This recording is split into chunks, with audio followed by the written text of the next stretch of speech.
ಕಂಪಿಸೋ ಅಮೃತ ಬಳ್ಳಿ ಇದೆ ನಿನ್ನ ಈ ಕಣ್ಣಲ್ಲಿ, ಕಂಪಿಸೋ ಅಮೃತ ಶಿಲೆಗಳಿವೆ ನಿನ್ನ ಕಣ ಕಣದಲ್ಲಿ.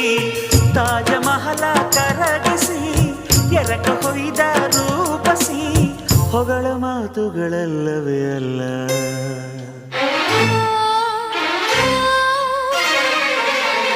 ನಿನ್ನ ವಿನಃ ಏನಿಲ್ಲ,